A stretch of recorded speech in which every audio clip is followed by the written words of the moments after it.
right, folks, so we're here for another candidate feature interview with none other than G. Wayne Panton. I never say the G, but we're going to throw that in there today. And we are relaxing here in Newlands at the dock. And this is an area I was just speaking to Wayne and saying how this brings back so many amazing memories because, of course, I lived in Newlands for many, many years. And my little dog, Coco, used to love coming down here and running around. Wayne, I know you've got a lot of fond memories. So we're going to take a little drive down memory lane. You actually were born and grew up in Newlands, like your entire childhood? No, we moved up here when I was about 4, I think. Okay, maybe, so where were you 5. actually born? We lived in a little house on Smith Road when I was born. Oh. And so you're a Georgetown? I'm a Georgetown, yeah. Man. I see. I got half Georgetown blood, and I was living in Georgetown when I was born. Okay. The little house is still there. It's owned by a retired teacher, fantastic gentleman, and it is right behind the Dr. Foley's office on Smith Road there. Oh wow, okay. So it's a beautiful, and it has so many memories. You know, I can remember back to when I was about 1.5 years old there. Some incredible memories. Yeah. But wait a minute, you can remember stuff from when you were that young? Yeah, believe it or not. Wow. That's amazing. I remember waddling out to my mother used to have a hibiscus hedge in the yard, and I went out wearing my little Pampers at the time, and I went out and I saw something that interested me, obviously, in the hibiscus hedge, and came away with a huge hornet sting as a result of that curiosity. So, yeah, but that's some really incredible memories. And then growing up here in Newlands, you know, when we first moved up here, we were like the 3rd house, 4th house, something like that. And just being out here on the waterfront, out on the edge of Duck Pond here, you know, I spent so many hours of my weekends and stuff out here. Everything from fishing to water skiing and then boat racing and all kinds of interesting and crazy things sometimes. But I wouldn't change it for anything, you know, and that's why I love this place. I love Newlands, and I've never left. I lived in West Bay for 5 years after we got married. It took me that long to negotiate the return to Newlands. But, right. Yeah. Anyway. Because you found yourself a beautiful West Bay girl to get married to. Yeah, so it's just amazing. You know, the limited time that I've spent with you, Wayne, I know how much you love all things Cayman. And I kind of started to wonder where that came from. And then I remember you mentioning something about your grandmother. Can we talk a little bit about who she was and maybe some of the time that you spent with her? Because I was surprised to hear you say that you remember life. Now, you're a little bit older than me, but not that much. But you remember life without electricity? Like, wow, like lamps and that sort of thing? Kerosene lamps? Yeah, it was mainly my granddaunt, my granny's sister at the time. But my granny as well, you know, they were originally from Northside, but they came to Newlands. My granny married my grandfather here, and they lived here in Newlands. Both of them, both her and her sister. And they, you know, my memories in that house, it's a wooden house on stilts, typical kind of Caymanian wooden house on stilts, with no ceilings, all open roof, beams across. You know, they would grow corn and hang it up there and hang it over the beams and let it dry and grate it later on. And there was a separate caboose, separate kitchen. But I only remember that being used occasionally, as I think when I spent time there, which was quite often, but they had like a kerosene stove for the most part. But we still had the old well. You pump it up and you take a galvanized pail and go out and pump it up and pump the water out of the well and stuff. You bathe in a galvanized bath pan, and you pull the plug on that, and then it would drain straight through the floor onto the ground 3 feet below. People used to talk about tumblers, and when you go to their house to eat, the first thing they would say to you is, could you eat something? They're just obviously very kind and caring, and didn't matter who you were, complete stranger, they would act that way. But the tumblers they used to talk about was a lot of them were old repurposed tin cans. They pound the edges down after they cut them open. They pound the edges down, make sure that there's nothing sharp. And I remember getting water out of the old clay pots and stuff, and it was cool. And you're drinking it out of the can. It just felt different. It felt very cool. But yeah, it was real. That was a really special time. Sort of like a bridge between the old Cayman and the modern Cayman. Obviously I learned some really harsh lessons. Like, I think I burnt my thumb 3 times. Okay. Forgetting that when you turn out the lamp, Right. the lampshade is still really hot. So I would go and try to take the lampshade off. And I know I must have been 3 times I did that. And burnt the heck out of my right thumb doing that. But yeah, it was really special, especially when you look back today and you think about how much life has changed in Cayman, how far Cayman has evolved from that time, which was, it seemed so much slower and easygoing, and there's a lot of people sort of get very nostalgic about it, and they miss that time. I'm not saying that we haven't made significant progress and that life hasn't improved a lot as well, but there's a lot to be said for the way we lived in the past, the way we acknowledged the benefits of our environment, and just enjoyed it, engaged in it, utilized it without destroying it. Yeah.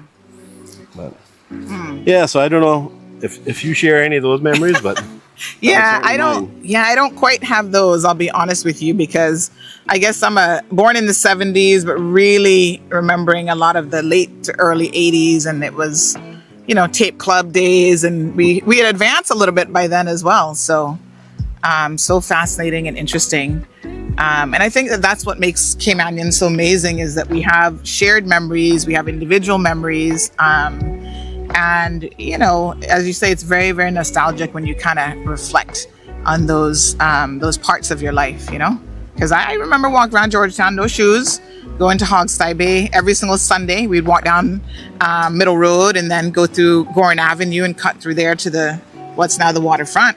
And I don't know how I managed, but every week I managed to buck my toe without fail. Boy, I tell you, I must have had some big feet. But you talk about some of the memories here in Newlands as well. I know obviously in that time you've seen so many changes in Newlands.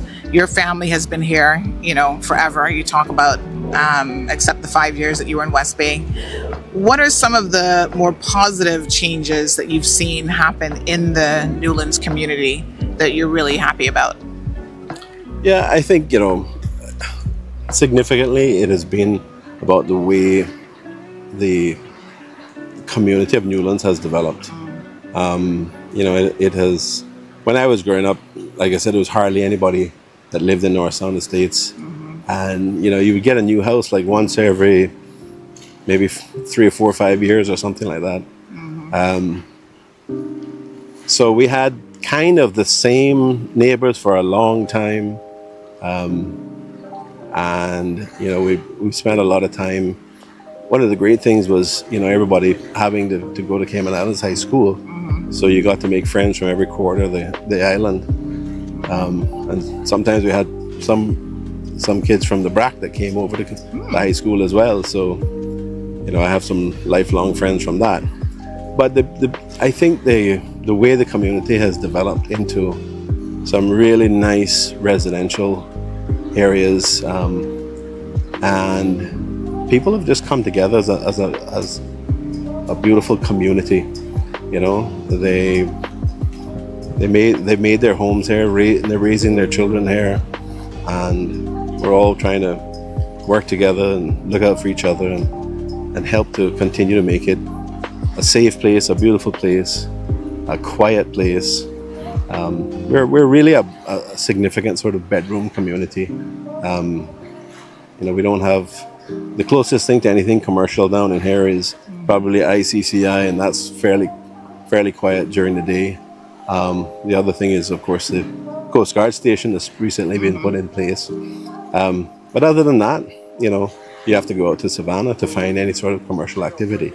So to me, that's a special part of it. It is about, you know, a home community for so many fantastic residents. We have teachers, we have police officers, you know, we have business people, we have some people from the financial services industry, we have people from tourism, every aspect of life, every aspect of industry, just about every demographic in Cayman. And to me, that's what makes it special, you know. Yeah. You don't find that in too many places in the world. Right. And I happen to think it's special. Yeah. Yeah. Wonderful. Well, I'm going to let out some of your secrets here today, Wayne. You kind of have a chef situation going on here. I didn't know that you were a cook, so to speak. But, you know, sometimes you hear me, you know, I think everybody knows I love food. And I was talking about some food one day and some turkey, this fried turkey, and I was going to try it for Thanksgiving. And then you said, well, you got to try my turkey. And so you did up a little turkey for me, and it was spicy. I got to give you the truth. It had a little kick to it. But it turns out that you enjoy cooking. And so tell us a little bit about that side of you, because I got to tell you, I hadn't really thought about you in that regard. So what are some of your favorite Caymanian dishes that you'd like to put together? Well, I think it might be a little bit obvious if you looked down here. I thought somebody was I do feeding like you food well. too. No, I mean, one of the best cooks I know is my wife. But I can tell you that, you know, when I'm ready, I can cook a lot of things as well. And I do enjoy cooking. And I enjoy doing things. Sometimes I like to do things in a traditional way, but sometimes I like to put a little twist on it. Okay. At times. So, you know, I always found the traditional kind of turkeys to be very boring. Yeah. You know, I didn't really enjoy them. So I've developed this sort of fusion style in relation to turkeys, where it's, you know, it's a combination of the traditional method with some Caribbean influences and some Asian influences as well. So that's why the Caribbean influences is where the kick comes from that you talked about. And that's obviously one of the things I do like. You know, I like to have a nice turkey that isn't bland, it isn't dry, it's, you know, it's got some kick to it, it's got some nice spice to it. I think all food should be seasoned well, generally. And that's why I enjoy doing that. Sometimes, you know, like at Christmas, I usually do I usually do somewhere around 5 to 10 turkeys. Wow. For different people, different times, different occasions. And some people just ask me to do it, and I do them, and I usually carve them up and then put them in a container and take it for them. So, yeah. Wonderful. Wow. But there's a lot of other things I like doing. The Cayman style stuff, you know. I think some people in the family say we should go easy on that and try to eat a bit more healthy at times. But gosh, it's so good, you know. So you got to do it now and again. I can relate. I can definitely relate to that. What is your favorite kind of fish? Because I know you obviously do fish, and you know, what's your favorite one? Well, it depends, you know. So it was interesting when I really got into fishing in a big way. I used to fish for tuna a lot, but I didn't like tuna. And then a friend of mine, his mother started using the tuna to make fish cakes. And they were very spicy and fantastic. But tuna is a fish that has, when you cook them, you tend to get a bit of histamines developing in the flesh, and I tend to be a little bit allergic to that. So my mouth itches, and all sorts of stuff. So I decided I was gonna try to figure out how else to do it, and I don't remember when it was. It was a very long time ago, but I got introduced to the sushi.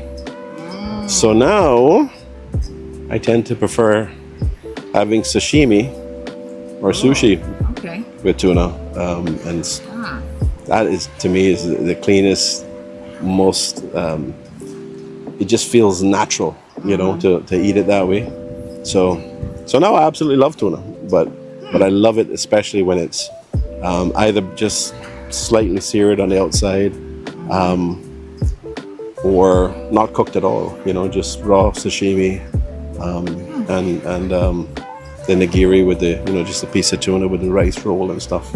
Okay. So yeah. And you can make those yourself at home? No. Oh no! You make somebody else handle it. No, I let somebody. Well, I can do this. I do the sashimi. Okay. So like if we're in Little Cayman or something like that, we'll do it there. Yeah. But we make sashimi out of wahoo, out of dolphin, as well. Sometimes snapper, but I just love it like that. I mean, I love the soy sauce and the wasabi and stuff, and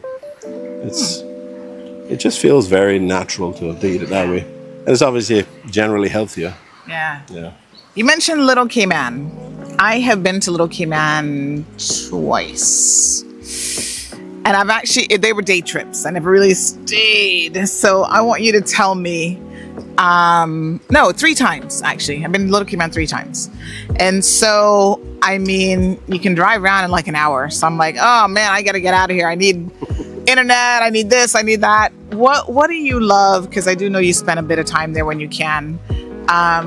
What's the attraction for you to Little Cayman? Is it that nostalgia that you were talking about? It's part of that, I think. But Little Cayman is it's just a very awesome place, a spectacular place. We have the largest breeding colony of red-footed boobies there.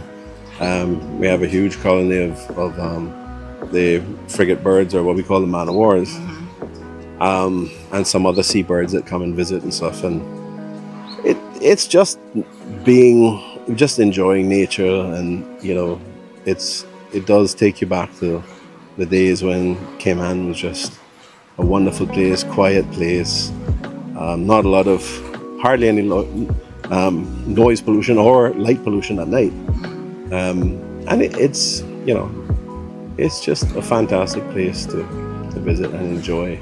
And it's just the 2 islands, both the Brac and Little Cayman, are extremely special in their own ways. The Brac obviously has the bluff, and some significant differences.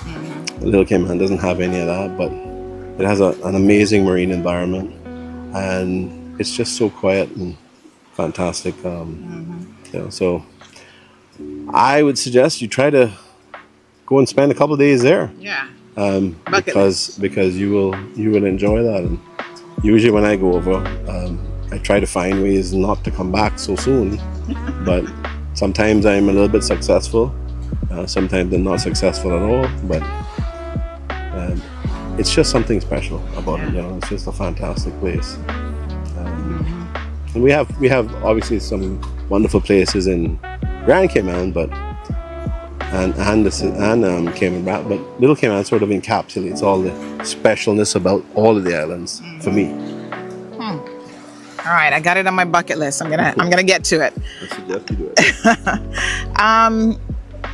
I think it'd be an understatement to say you love nature, and you seem to know a lot about. I remember once, a couple years ago, after storm, you and I drove around. You were checking on your constituents and checking in with them, and I was surprised that like every little bird you saw, you're like, oh, that's a so and so, and trees. And where does that come from? I feel like maybe you shouldn't have been a lawyer. Maybe you should have been I don't know.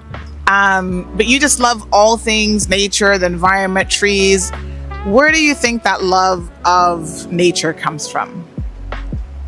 I think it comes from growing up as a country boy, out in Newlands, and back in those days we didn't have TV and we didn't have too many other things to keep us indoors.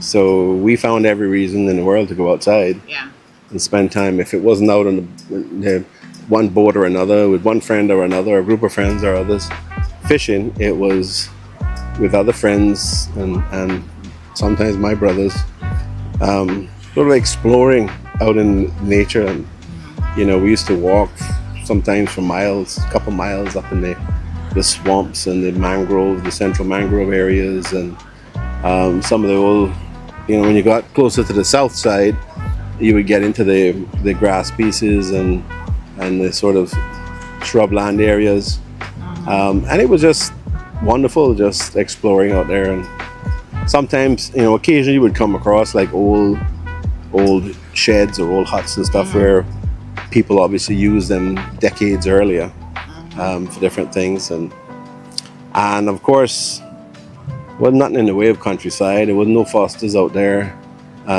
so you satisfied, and we didn't pack anything with us, so you would eat ginips and guavas and occasionally a coconut if you found a coconut tree, but a lot of times it was ginips, guavas, mangoes, wild mangoes, long mangoes, round mangoes, and there was probably one or two occasions where somebody came along with a little small watermelon that was found growing somewhere, and usually they didn't grow in the wild. Right. So somebody's garden. No, it was like people used to put ground provisions like well up in the bush away from their houses and stuff. So every now and again you come across something you didn't know who it was for, and somebody would say, well, we need something to drink or we need some food or something. But anyway, that was a once in a blue moon type of situation.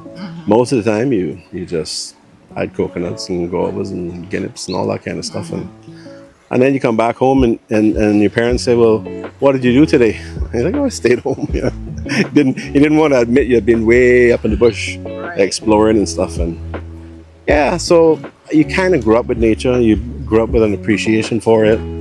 I remember my parents had got a National Geographic subscription for me, so I started, I remember how old I was then, but I started getting these things and reading about all of this stuff around the world. So you get into a lot of it, you understand it and see the value in it, and then if you listen to people, despite all the modern things that we have, people love fundamentally to be in an environment that really adds to their quality of life, and that's what the natural world does for you. It keeps us centered, keeps us grounded, pardon the pun, and it's a huge value to us. Yeah, it's pretty amazing how we have transitioned, because now there's a whole movement about, you talk about being grounded, and I kind of thought there are people in the US who purposely kick off their shoes and walk barefoot because they want to be grounded. And that's the thing, because, so many of us now wear shoes indoors, out, like everywhere. We got house slippers, so people are having to force themselves to reconnect with nature, which, it really shouldn't be that way. So I'm sitting out here today, and I couldn't tell you the last time I've been out here, but it's so nice to just have, the breeze, and you see the trees kind of, flowing with the wind, the water. It's a little bit choppy out there. It does something different to you physically and psychologically as well. So I think sometimes we have to force ourselves to do it. People are camping. We've got Easter coming up. A lot of Caymanians will go camping, and that's one way that, you kind of do a little primitive thing for the weekend. You reconnect for that week. But I feel like we should do it so much more. I guess even thinking about it myself, I need to make it more of a priority to just sit in the garden and really, really enjoy the outdoor space. Let's talk a little bit about your professional career. I think everybody knows that you're a qualified attorney and you're a partner for many, many years. But what people may not know is how you got your start in the legal profession. So this wasn't a situation where your family came from money or anything like that. You were maybe lucky in a way, and just, so tell us that story, because I've always found that to be very fascinating. Yeah, I mean, to be honest, from the time I was a young boy, I always saw myself as being science inclined. I mean, I enjoyed all of the school subjects and stuff, but I just never, as you get older, you're encouraged to start thinking about careers and stuff. And I had never really thought seriously about being a lawyer. But of course, I didn't really have any huge sort of compulsion in one direction or another. I loved a lot of things, but I love science a lot. I love the various different disciplines of science. And so when I was about 12 I think, I started scuba diving. And the reason for that is my father, he had a book on scuba diving, and he had told us about his younger years where he had a friend from the US who used to come down and dive, and taught him how to dive. And they would go and dive. And he talked a lot about the way things looked underwater, the reef environment. And so I thought, hey, that sounds great. I need to do that. So I got certified when I was, I think, 12, or it might have been just 13, and ended up, after a couple of months, being asked to come and work in the dive shop. So that was your first job? That was actually my first job. I never saw it as a job, to be honest. I was having fun. I enjoyed it. I did so many different things, fixed dive gear. Back in those days, you had steel tanks, and you'd have to scope them, and you'd have to put them on rollers with rock, river rock and stuff to knock any corrosion off. You had to, basically try to prevent them from rusting from the inside, because when the tank is under pressure, the air gets warm and then it cools down, and then you end up having condensation inside the tank. Right. And then when the air is being let out again, it gets cool, and so you have this cycle of filling tanks and emptying them creates condensation inside the tank. So we had to do a lot of work there, and anyway, I just enjoyed all of it. I ended up working with the dive instructor there, who ran the dive shop, basically teaching, helping him to teach people to dive, and I just loved it. So I did that for quite a number of years. When I was in high school, I would walk from the old Cayman Islands High School, walk down to Casa Bartmar, where the dive shop was, the back of, and do a lot of stuff there. Evenings, after school, weekends sometimes. In fact, most weekends. So yeah, enjoyed it, loved it. The marine environment was amazing. I think at that time, and I don't think there's been another time, we had this like a 7-8 foot moray green moray eel called Waldo, that ended up getting sort of almost tamed. We would feed him by hand, and started feeding him from the end of a knife and a spear and all that, and then feeding it by hand. And it was just a fantastic time to be involved in that, to grow up, to appreciate the marine environment, appreciate the incredible natural assets that this country has had and still has. And it really is up to us to make sure that we continue that, because we shouldn't be able to exhaust those assets at the cost of our children. So that's why I'm driven to try to make sure that we don't do that. Yeah. That we preserve opportunities, experiences, and opportunities for our kids, and they've got a lot more invested in the future than we have. Absolutely. So I think it's a legacy that we must provide, and it's an obligation, I feel. So. You didn't answer my question. Oh, sorry. What was the question again? I got off on I know. How did you get into the legal profession? Legal profession? Jeez and peace. Yeah. I think what I was saying was I was just a real through and through island boy. Yeah. And I did not, although I knew I needed to leave, the Cayman Islands Law School had just opened a year earlier. And I knew I had to leave. I had to go away to the university to get an education, tertiary education. But I just didn't want to. Yeah. I was just fighting it internally. And my mother called me up and said that she'd come up to visit in Florida, where I was for a month or so. And this was a process of trying to go off to school and stuff. And she said, I ran into, Mr. Walker, who was the founder of W.S. Walker. And I think the question was, what is Wayne doing? And, would he be interested in going to law school? Which, as I said, had been open a year earlier. My initial reaction was, nah, not interested, don't want to be a lawyer. I think I said something like, Mom, I'm very much science inclined, etc. And I think I went out with some friends one or two nights later, and there was a conversation going on nearby with someone else around my age, and he was basically saying something like, yeah, I'll go to college, and he said where he was going, and he said, if I don't like what I'm doing and when I'm finished, I'll still be young enough I can go off and do something else.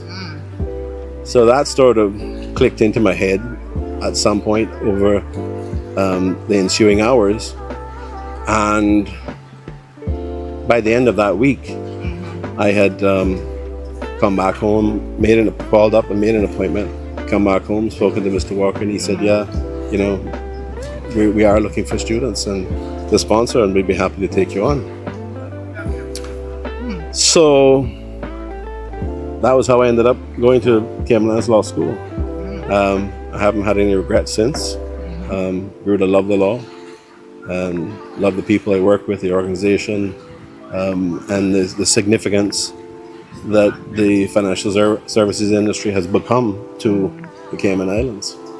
So, and you feel like you're doing important work, not just for Cayman, but it's around the world. It's facilitating all sorts of things around the world, from infrastructure to finance for certain projects, and and creating these investment funds that help the global financial system function, make money,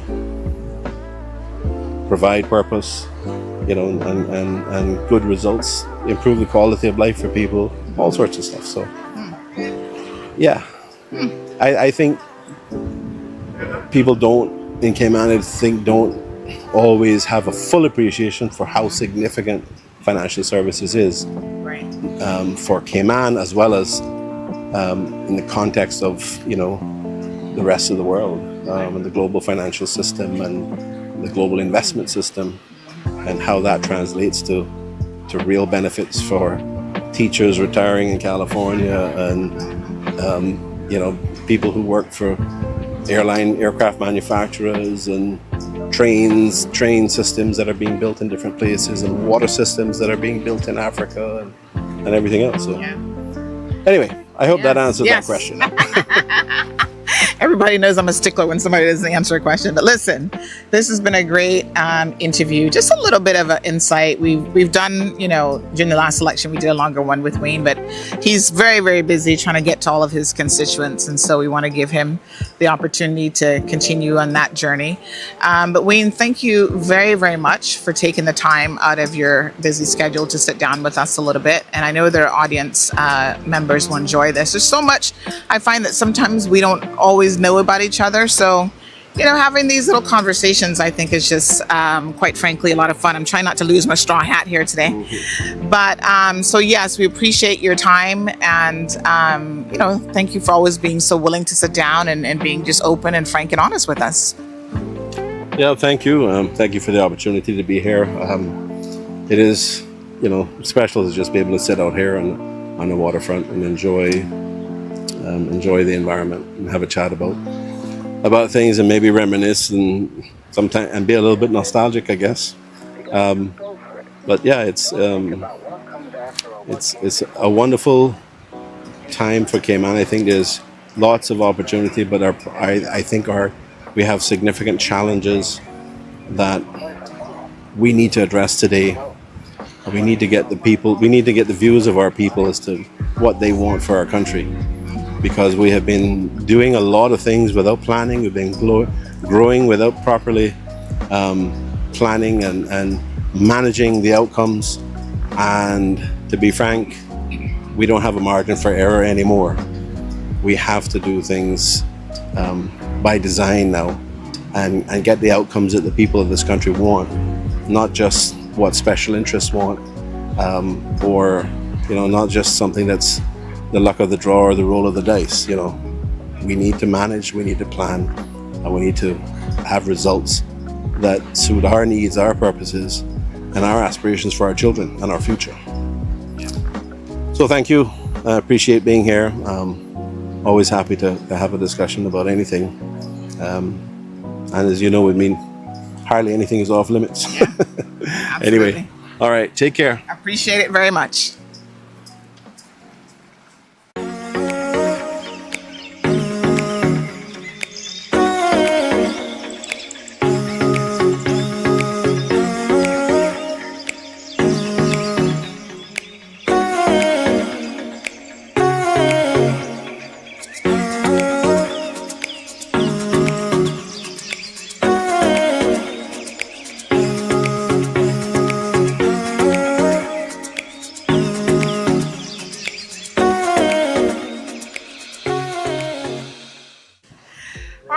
So, Emily DeCou. Yes. So nice to be able to sit down with you. Likewise. In particular. Yes. I feel like a lot of people, they hear the name, they're like, who on earth is Emily? Kushifa? Yeah. A lot of people. That last name throws us off too. It throws off a lot of people. I get it. So we got to rewind it a little bit. And where do you get DeCou from?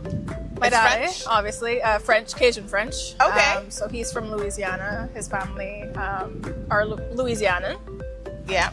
And that being said, my dad's mom actually married a maritime engineer from Savannah in the early 70s. So that started his connection to Cayman. Okay. When he graduated high school, So did he actually live in Cayman as well, or? when he graduated high school, he was living in the States, but then he moved down here, got a job with the Royal Cayman Islands Police Service, was out, I think, de-stressing with a little beverage of the adult variety, met my mama, and they chatted up, and fast forward, my brother and I came along, and their little family started that way. Wow. So all right. So tell us a bit about your mom then. Where is she from? My mom is from West Bay. She's a West Bayer. Okay. So she's from Birch Tree Hill. Her mama was Birch Tree Hill, and then her grandmother, my great grandmother, was from Bosun Bay. So many people from West Bay who were maybe of from in their 60s or older would definitely, I think, recognize my great grandmother. Okay, and what was her name? Miss Murdine. Miss Murdine. Yes. Okay. So she was very big in the church community in Bosun Bay. Master thatch artisan. Wow. She could make a ground basket in like a week or so. Her stuff was in the museum at one point. Wow. But unfortunately, Hurricane Ivan took a lot of her art. Aww. Unfortunately, yeah. But so strong West Bay ties. Very strong, yes. And then the other side is American, Louisiana. Yeah. Kind of mixed up a little bit. A little mix up. What Caymanian is it, right?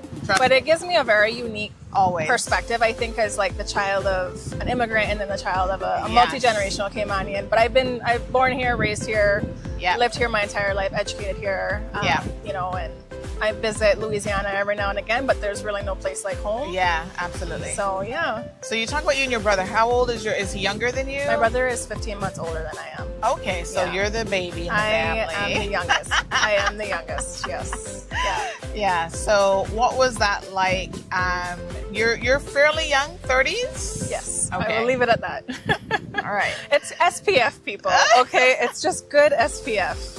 Yeah. You look younger. You definitely have a baby face. People tell me that all the time. I'm like, it's just SPF.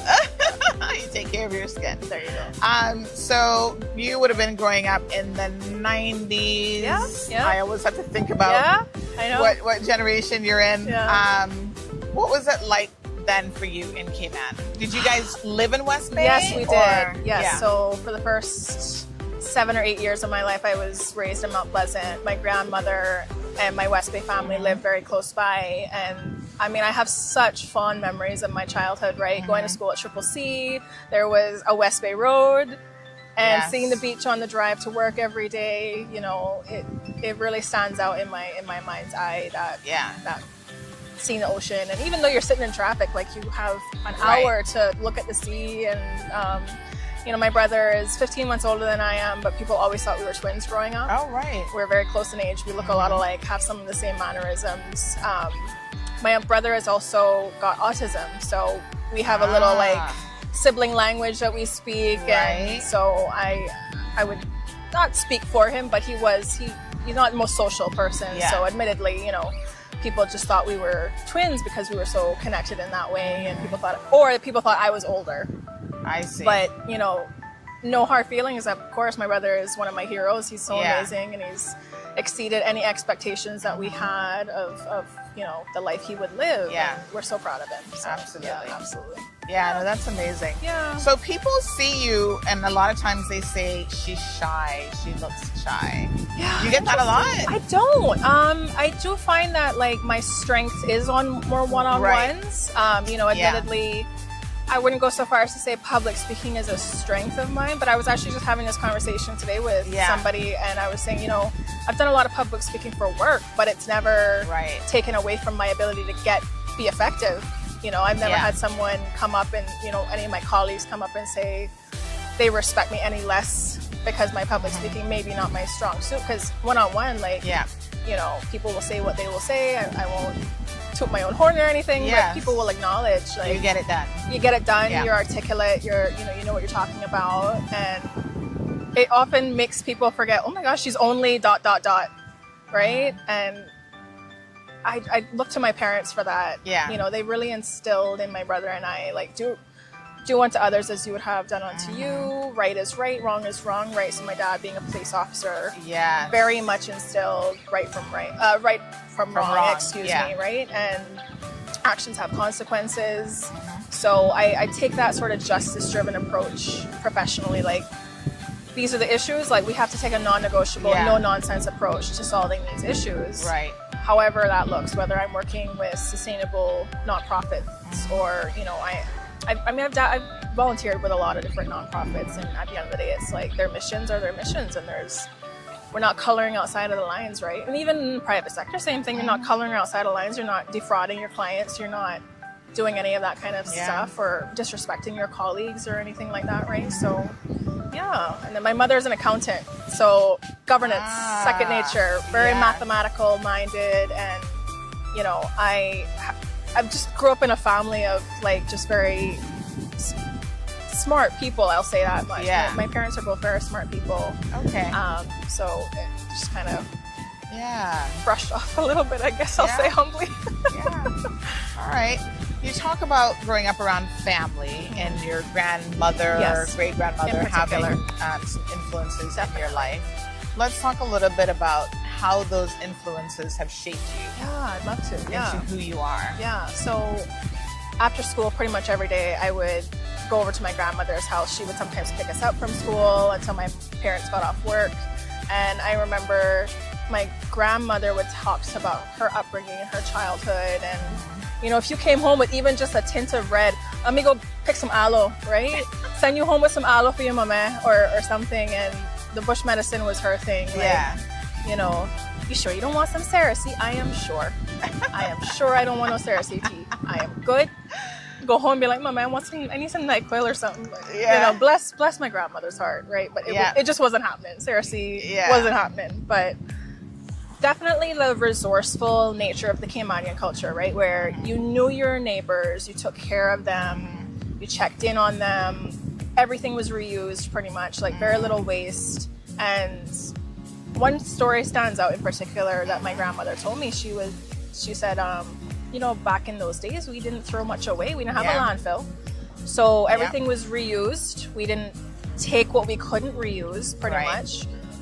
You know, whether it's a flour bag made out of cloth became a pillowcase or something to hold things, or, you know, a tin can was used into a cup. You know, everything was reused, but what they didn't have the ability to reuse, you know, they would dig a little pit in the ground, set it on fire. And when I say they, I mean like the neighborhood. Yes. Right? Yeah. A couple times a year, a handful of times a year. And I remember that just standing out to me because by the time I was a child, like everything was so convenience culture and throw away and plastics everywhere, and it didn't stand out to me then. It was just, oh, you make garbage and you throw it away. Yeah.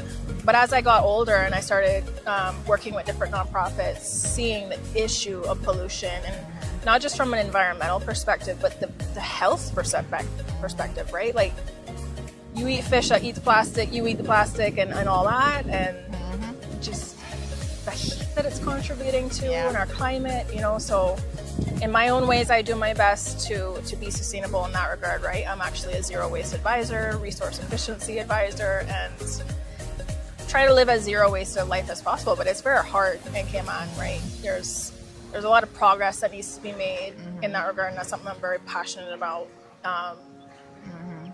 So you think that passion comes from hearing your grandmother talk about, out of necessity, definitely, they didn't waste anything. Yeah, you know, food scraps went to the chickens, and in the garden they tilled it, and you know, it was just such a, you know, don't get me wrong, I understand growing up in those days was very difficult, right? But it really built the resilience and the ingenuity and adaptability of Caymanians, I think, into who we are today, which is to say, like, you know, a lot of the things that we're living with, the challenges today, like, these are man-made problems, but there are man-made solutions. Right. You know, and that's what I'm really passionate about. That part of the culture being reinvigorated, so people are like, there is a solution. Look to the culture. Right.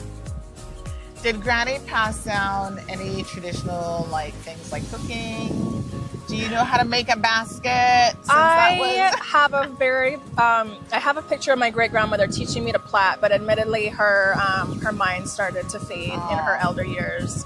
I can't recall. I was so young. I can't recall if it was dementia or Alzheimer's, but you know that impacted her ability. And then my grandmother, she passed away at a young age, pretty much from, you know, just a poor lifestyle of eating, and that kind of shocked me into, you know, maybe I shouldn't learn how to make cassava cake because my blood sugar won't appreciate that long term. I wanted to be here for a good time and a long time, and honor what I learned from what they went through, you know, and take care of myself and see how that looks like taking care of your community. And when we're all well, like, that's our social immunity is so important, right? And like, so you're not a chef, is what you're trying to tell me? I actually am. Oh, okay. I love to cook.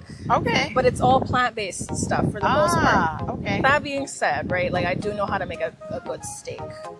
And I do know how to clean a conch. Because my grandfather, he was a seafarer who loved fishing.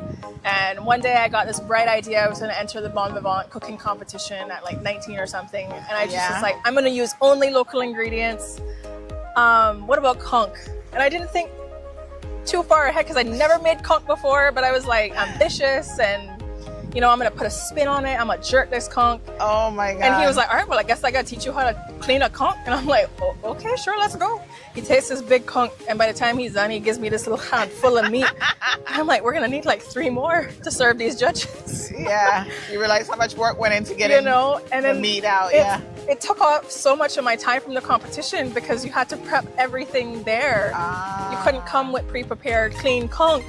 So by the time I plated, it was just this like salad, some mashed up bread kind, and this jerk conch. And you know, the judges were like, look, we got to give you credit for using nothing but local ingredients, but like, the timing, it's not the most like well presented, plated plate of food. It looked good and it tastes good, but you know, it's not. We're not serving this to the Ritz-Carlton. Yes, you understand. So I'm like, thank you for that constructive feedback.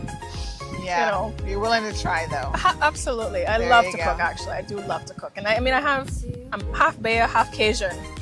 It passed down. It makes sense. You know, yeah, so, absolutely. You like spicy food? I like flavor. I love flavor. Right. Not too much on the spicy side. A little Scotch bonnet, and my dad loves heat. Yeah, I did not get that genetic, you know, or gene, I should say. I didn't get that gene. Yeah. Yeah. Okay. All right. So, sounds like you had a very carefree childhood. I mean, I wouldn't go that far, right? Right? You know, Okay. It was not an easy upbringing because my dad worked night shifts. Right. My mom worked in the day. They were both very tired in the evenings. Like they did separate when I was about 7 or 8. Okay. And then that was, you know, my childhood had its Challenges. strong fair share of adversity. I will say that much, you know, and it's shaped me into the person I am today, but also shaped me into understanding deeper, like some of the challenges that people go through that they're very silent about. Right. You know, like I may not have known what it's like to have a person in my family with disabilities if I had not had one.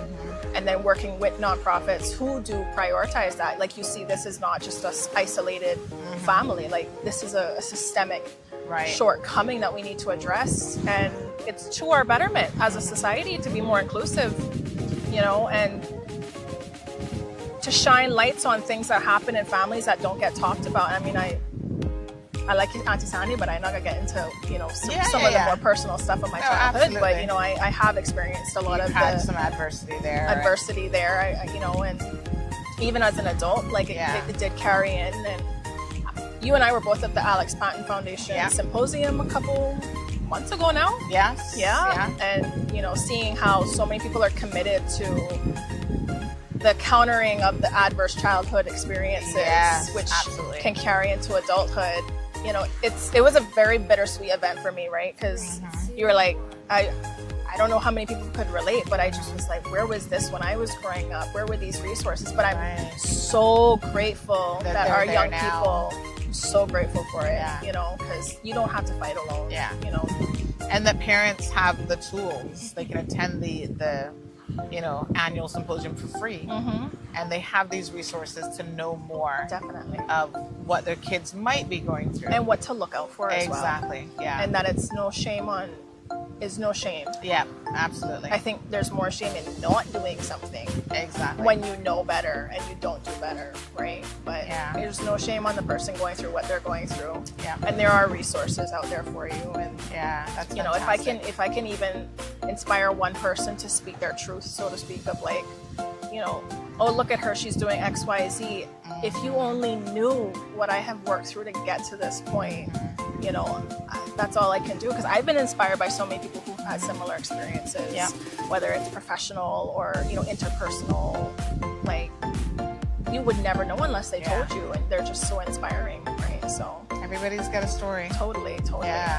Now, I know you said we're not going to go there, but I do notice that you mentioned divorce. Divorce is something kids, especially at a very young age, it impacts you in a way in terms of like relationships and how you translate that into the world, right? Definitely. What do you think the biggest takeaway from that, positive or negative, was for you as an individual? Like, very good question.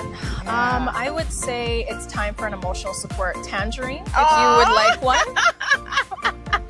Yes, thank you. Can I eat it? Absolutely, please. Okay, it's probably going to be a messy. No, it's. I brought a nice little mess-free snack. You know, it definitely imparted a sense of discernment in who I kind of surround myself with from a partner perspective. Yeah. You know, like being more open, having my eyes more open to. Yes. You know, worst case scenario, you don't stay together long term, but can you at least parent with this person? Yeah. You know, can you have a constructive conversation and trust them with the things you hold most precious at a minimum? You know, at the very least, like, let's be cordial and somewhat friendly. We don't have to be friends, but we can be friendly. Yeah. You know. That's real. That's real world. Listen, right now I'm looking at the whole fiasco with Kanye and Kim, and I'm just like, what on earth had she known? She would have had 4 kids with him, let's be honest, right? But mean, I follow more world news than Hollywood news personally, but trust me, there are lessons there too. I bet. Yeah. But this is how you kind of learn how to navigate life, right? Totally. I'll say good tangents. they're not too bad. Yeah, No word, because these are the first two I've opened out of the bag, and sometimes they're hit or miss. The cuties. Yeah. Like they make your face twist up, or you're like, oh my gosh, why didn't I buy 3 more bags? Yeah, you never know. Right? But I'd also say that going through divorce as a child, like now that I'm at the age I'm at, and I've also experienced some interpersonal relationships that have not been the most positive. I'll leave it at that. Right? Yeah. It's shown me like you gotta really love yourself. Yeah. Oh my goodness. Like you can't let anybody treat you like that. You don't have to be aggressive, but be assertive. Yeah. Stand up for yourself. And when you parallel that in your work life, and I'm an auntie, I got a godchild as well. Like nobody can touch them, nobody can talk to them bad, nobody could treat them the way that I used to treat myself. Right? So, having negative thoughts and being my own worst critic, like be constructive. Yeah. Be gentle to your mind, Yes. I'd say that's one of the bigger things that's I like that because again, you don't need to be your biggest critic. There'll be lots of people in the world who are more than happy to do that for you, right? So sometimes you got to go easy on yourself. So you go through high school. Were you in private school like most of the time, or did you ever? I did. I would say the most of my education was at CCC. Okay. And then my brother having autism, they just noticed, my parents, they were like, this isn't working for him, but we can't just take him out. So they ended up deciding to homeschool the both of us. And that was really unique because it was a distance learning program. It was like at your own pace. It was a much more challenging curriculum for my brother. Yeah, and at what age did you start that program? We started at the same time. So I went into it when I was in grade 8. Okay. So I want to say 14, right. I would say. So as you were probably going to be getting into the high school curriculum. Yeah, exactly. Yeah. So, it allowed me to do like AP courses, advanced placement courses, but also afford me the time to be able to have a full-time like internship in the day, and then I would come home and do schoolwork at night. So I love a challenge. I like to balance many challenging things at once. People are like, don't project onto me. I got this. So you started working relatively young. Yeah, I started my first job at 15. So my mom came home from work one day and was like, we need an intern. The office is closing and we need to transfer all these clients to a new registered office. And that opened my eyes to like the big financial services industry of the Cayman Islands that I've been overhearing about, knowing my mom is an accountant, but that opened my eyes to like the bank and trust world. That got me, the experience I needed to enter the workforce when I did graduate high school. So I started off in litigation for about a little over a year. Okay. And then moved into corporate and legal for the remainder of my corporate career until after the last election, I was like, look, I see what the financial services industry does for Cayman. Yes. But it's not working for me. Okay. Personally. I am a very environmental, sustainability focused person. I believe that our culture is critical to preserve and our communities are critical to preserve. And I feel like that's where I can use my strengths for more good, have a stronger positive impact on my community. And I pivoted. I started my own consultancy firm in a couple years now, almost 3 years now. Been working with a lot of different nonprofits, and it's been the most fulfilling and challenging and rewarding part of my career, to be honest. I've been able to travel as a result, so that's been lovely. Did you go off to university at all? I did not actually finish university. I started a degree at UCCI. And I just was like, no, I want to stay full time in the workforce. It was more challenging for me personally. Like I really love challenges. But that being said, like I did do online studying. I'm a lifelong learner. I love me a workshop. Yes. I love those newsletters telling me, oh, this workshop, sign me up. So probably about once a month I do a workshop and something. Maybe every other month at this point. Shorter courses. Yeah. More intense probably a little bit as well. Yeah, very interesting. Yeah. So, what do you do for fun, Emily? What's Emily when you're not campaigning? What do you have a dog? Do you have a cat? Are you a dog or cat person? Ooh. It's so difficult. I love them both so much. Have you ever owned one of your own? Yes, I have had both. Okay. So when I was about 16, we fostered a dog who became, as people refer to it, as a foster failure. Because he stole my heart. Yeah. He looked like a little wolf, little mutt, sweet little shy thing. Yes. Kramer. Yeah. And then had 3 black cats growing up, which are they're gone now, but like my pride and joy. I love my Salem and my first boy. And then my last cat, she passed away. She was an older cat when I adopted her. But, you know, Rory was her name. And she was black and white. So, you know, the Rorschach paintings that you do in therapy. So she looked like Rorschach painting. So I call her Rory. Rory, okay. You know, and she's Cuddlebug, as I used to call her. She passed away just after the last election. Aww. So she was my biggest supporter. I'd come home from a long day and she would just curl up on my lap and purr till the cows come home, you know. And she was there for you. Yeah. So it's hard to say. Okay. But I say that, you know, I'm really concerned about animal welfare and came out, you know. Absolutely. Volunteering with those different organizations really opened my eyes to just the issues of how people are treating animals locally. Sure. It's a big one. Oh my goodness. Yeah. So, definitely. Yeah. I'm a dog person, just FYI. Yeah. That's cool. I get you. But what do I like to do for fun? I love to cook. Okay. I do love to cook. I like to make me a good soup. I love a good salad. Really? And I love local ingredients. So you know, I enjoy cooking, but I've actually never made a soup. I don't know. I don't mind. I like soups, and I don't mind eating them. But I've never felt like I'm just gonna sit down and make a pot of soup. It's so weird.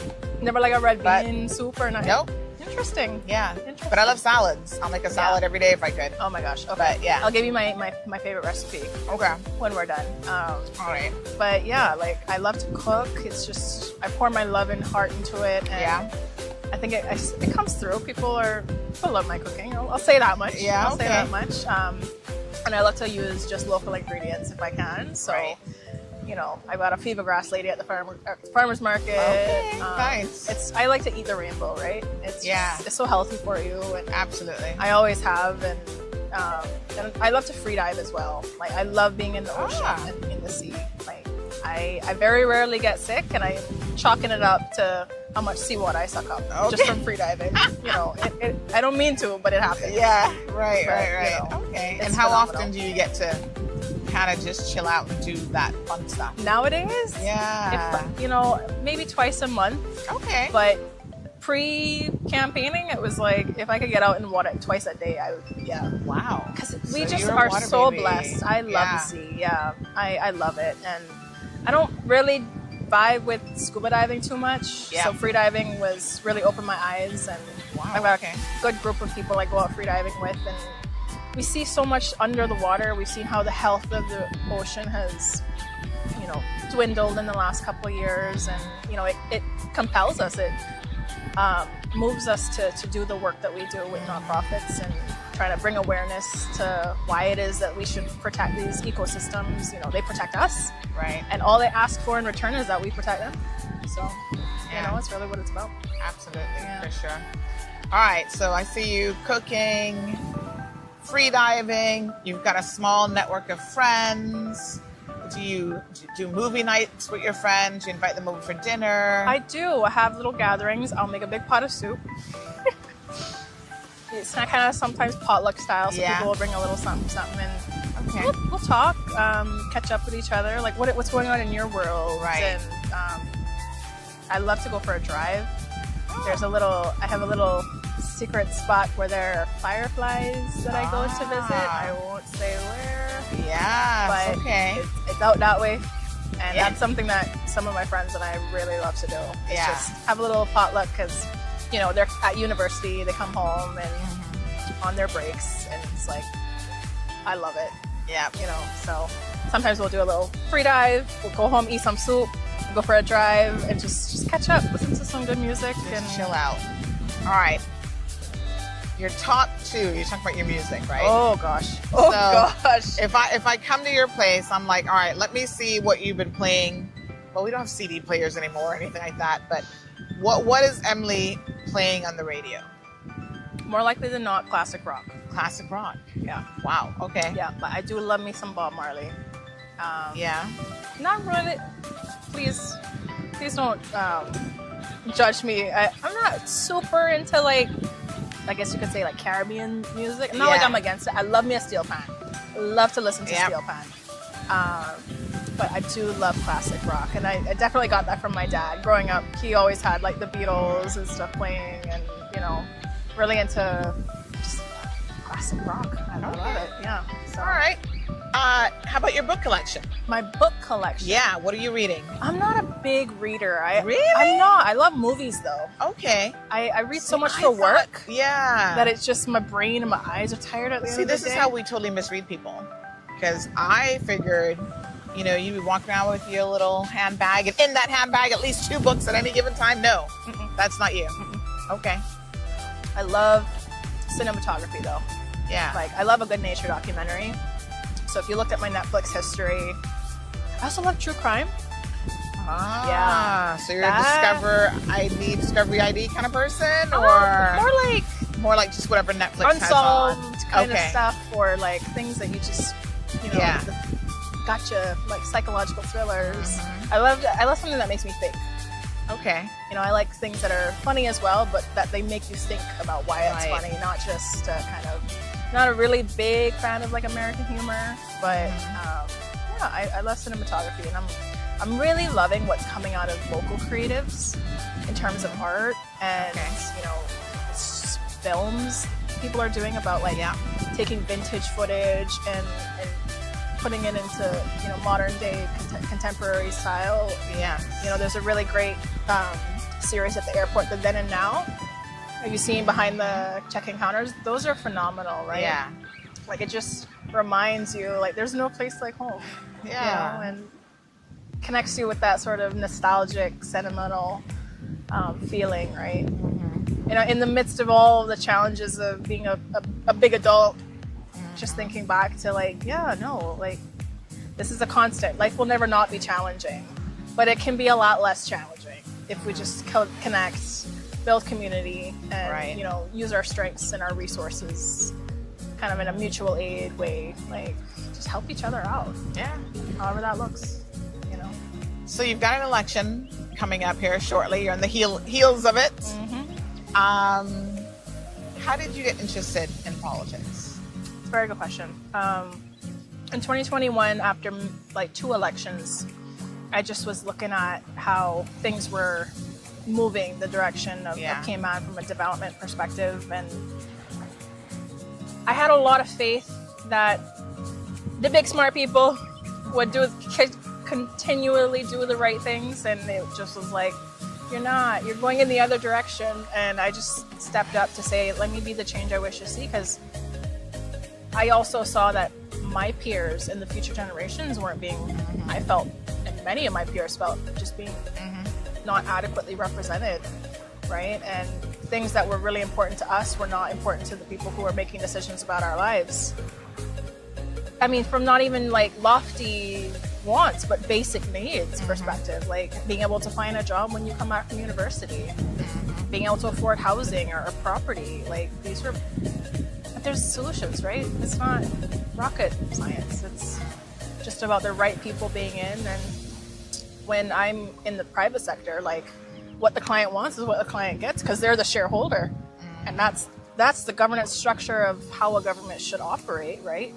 The country is the company, the government is the board of directors, and the people are the shareholders. Right. And if you're a board of directors, you're not coloring outside of the lines and talking to other people just because they flash some money in your face with that company. That's fraud. You would go to jail for fiduciary negligence, right? Like, so seeing how people have their big degrees and all this, and they're saying that what makes them the right choice. I'm not make it make sense, and not making sense to me. But I will say what the pivotal point I think was 2017 with the cruise pier. For me, I mean, I was just like, this is not what the people voted for. And you can't make a decision like that without people's, say in it, right? You can see the monetary value of the reefs and how they contribute to our storm resilience, our economy, our diving, our tourism industries. I'm losing fingers, like all the things that these reefs were. Humble little ecosystem, but does so much, right? And seeing how so many people were protesting against it, and the decision was still for the wants of a few versus the outcrying of the many. It compelled me to just, like, the next go around, let me put myself forward, because I take a no nonsense approach. Like, you have to be a true leader when you're in politics, because at some points in time, like we've seen, where just because the majority of people want something doesn't mean it's the right thing. Exactly.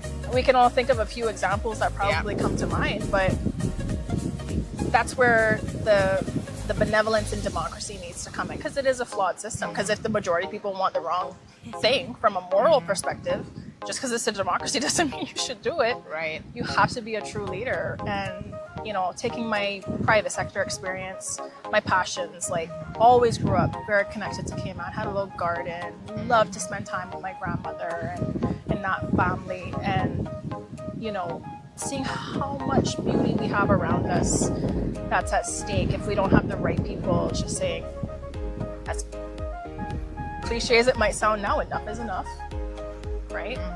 And so to stand here now in 2025, 4 years later, it's just a simple continuation of that journey, because what was an issue in 2021 is a full-on crisis now. It is appalling, some of the things that our people are truly suffering through. And for what? And for what, right? Let's get back to basics, people. Let's learn to be content, right? Something I learned in my late 20s was happiness shouldn't be the goal, because emotions are fluid. Survival and contentment should be the goal. And when you parallel that into politics, it's basic needs of the many are met, human rights are not infringed upon, and then we look at the wants of the few, but not one before the other. Absolutely. One can't come at the expense of another. Yeah. It's pretty simple. It really isn't that complicated. Yeah. Don't get me wrong, it's a challenge. It's complex. It's complex. But it's not complicated. Right. That's how I look there's at a it. difference. There is Yeah. a difference. Absolutely. So, Yeah. yeah. Anything keeps you up at night? So much. Honestly, so much. That would be a whole other interview. I have to work a lot just so I can actually fall asleep at night without melatonin. Yeah. Okay. I've come to learn that. Like, Your brain doesn't shut off easily. it doesn't. I'm thinking, like, did I do enough today to make some progress in my community? We're actually sitting on the site of a mangrove restoration project that I did a couple months ago, and a coastal restoration project I contributed to. And I've seen some progress, but of the, like, dozen or 24 mangroves I planted, there's 3 that have made it. But this didn't need to be this way. Like, if we had just taken the recommendations of our scientists, we'd have 40 feet more beach, and again, for what? Yeah. So yeah, a lot keeps me up, but I don't get much sleep. But I love to do what I do. Like, to use my voice and be assertive, not aggressive, right? You can get your point across, just be assertive. Like, right is wrong, right is right, wrong is wrong. Yeah. Justice prevails, act with love, have good intentions, recognize that your intentions need to match your impact, right? Because as much as we see how people have their intentions, like, it doesn't always land how they intended. It might have ripple effects for somebody else that are not positive. So we got to go back to, like I said, basics, I think, for sure. Well, Emily, thank you so much. Oh, thank you, Sid. I really appreciate this. People get a little bit of an insight into who Emily DeCou is. And you've shared, I think, some very, very interesting elements of your personality today, and a little bit of your background. Yeah. So I think people are going to find this I love doing these interviews. Yeah. I always find them super interesting. Yeah.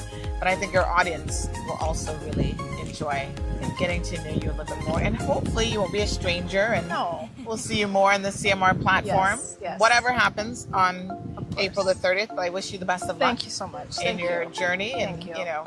Continue to do what you can to help our beautiful islands. Yeah, no, and thank you for offering the platform to people to be able to talk about themselves. Because, as you've heard, I wear a lot of hats, but I am just a person, a concerned citizen at the end of the day, and we're people, we're Caymanians, and it's about peeling back those layers and seeing what drives you to do what you do. Exactly. So, thank you. Awesome. You're welcome. Thank you so much. All right.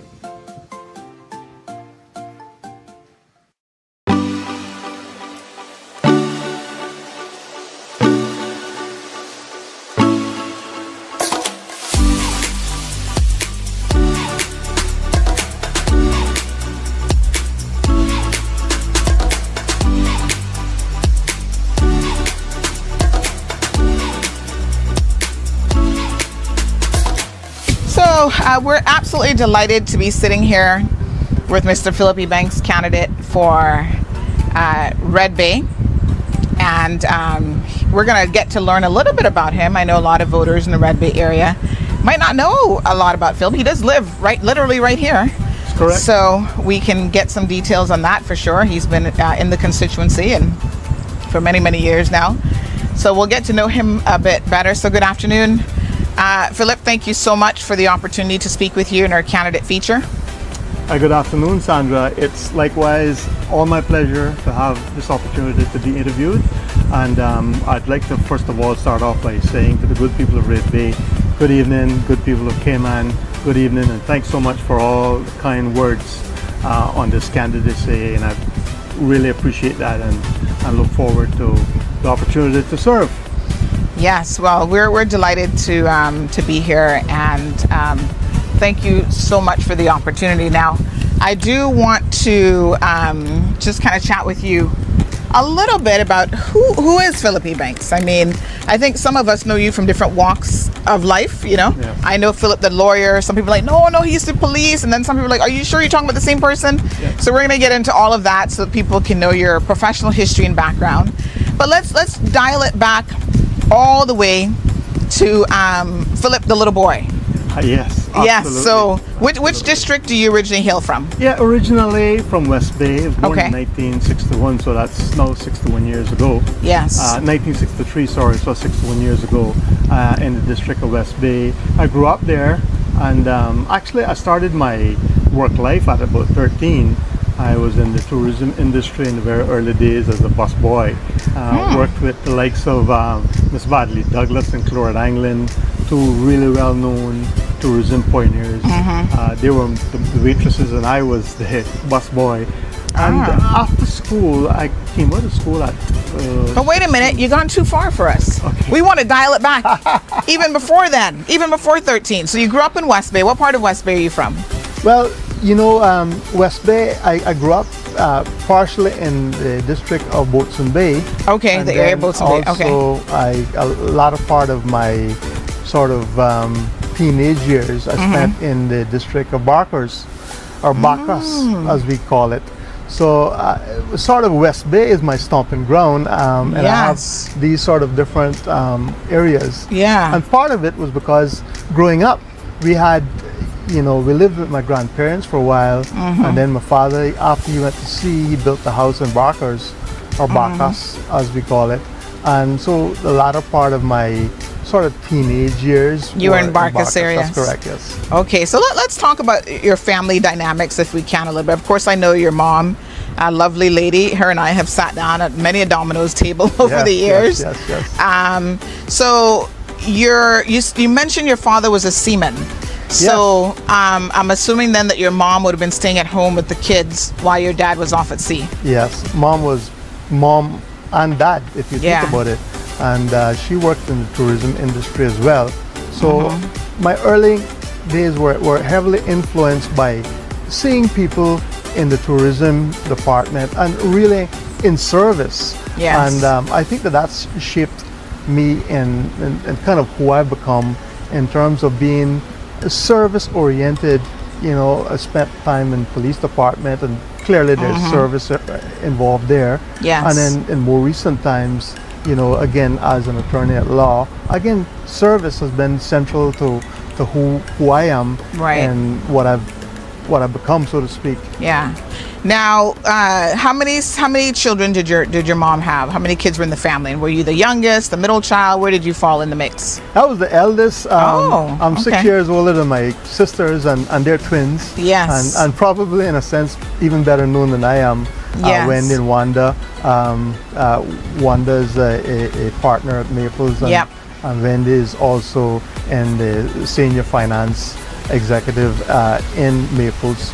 So yes, we grew up a family of 3 children, a mom and dad, and most of that part of my life was in the house in Barkers, where we all kind of came together, and it was.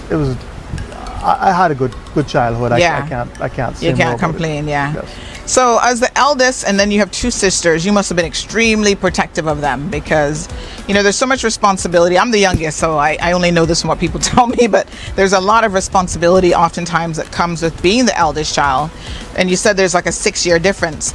Were you the one, like, if anybody was picking on little Wanda and Wendy, they'd come and run to big brother Phillip and you took care of everything for them? Absolutely. Yeah. My sisters we've always been close. They've always been near and dear. One of the favorite stories, and they'll tell this, is that when I was about 13 and I was a busboy at Spanish Bay Reef, which was right down the road from where we lived. I come home in the evenings after 2 or 3 hours of work, and they would be so happy to just shake my pockets out because there would be tips. And so they always talk about that, that yes. they would get tips and they would, kind of supplement, go to school and so on and so forth. Back in that time, things were tight. Yes. And we lived tightly as a family. And there was an expectation that if you went out there as a part of the family and you made a little bit of money, yeah, you could keep some for yourself, but family you would first. contribute into the family. And so it was just part of the way that we did things. And yes. I'm so pleased and proud to have had that opportunity. Yeah. You saw your dad going off to see Phillip. Was there anywhere in the back of your mind where you thought to yourself, oh, I want to do that. I want to see the world.